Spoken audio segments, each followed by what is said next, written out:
পাওয়া যায়। এবং যখন আল্লাহ তার রুহু তার অন্তরে ফিরিয়ে দিতে চায়, শুধু ওই মুহূর্তে আল্লাহ যখন তাকে এই সুযোগটা দেন, স্পেশালি তিনি দেখতে পারে। তাই বলে বাড়ির চারপাশে আত্মা ঘুরে বেড়াচ্ছে, ছেলেমেয়েরা কি করছে, মৃত আত্মা সব দেখতে পারে, বিষয়টি এমন নয়।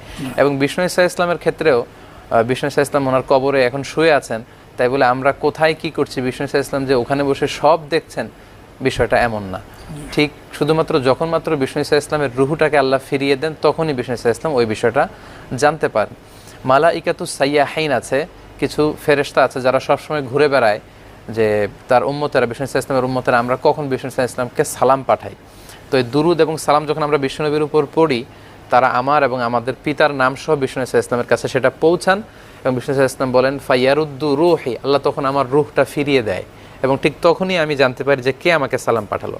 তো এটা আল্লাহ স্পেশালি যদি কারো ক্ষেত্রে চান যে তার রুহু ফিরিয়ে দিবেন, তখনই সে এটা অবলম্বন করতে পারে। তাই বলে তার রুহু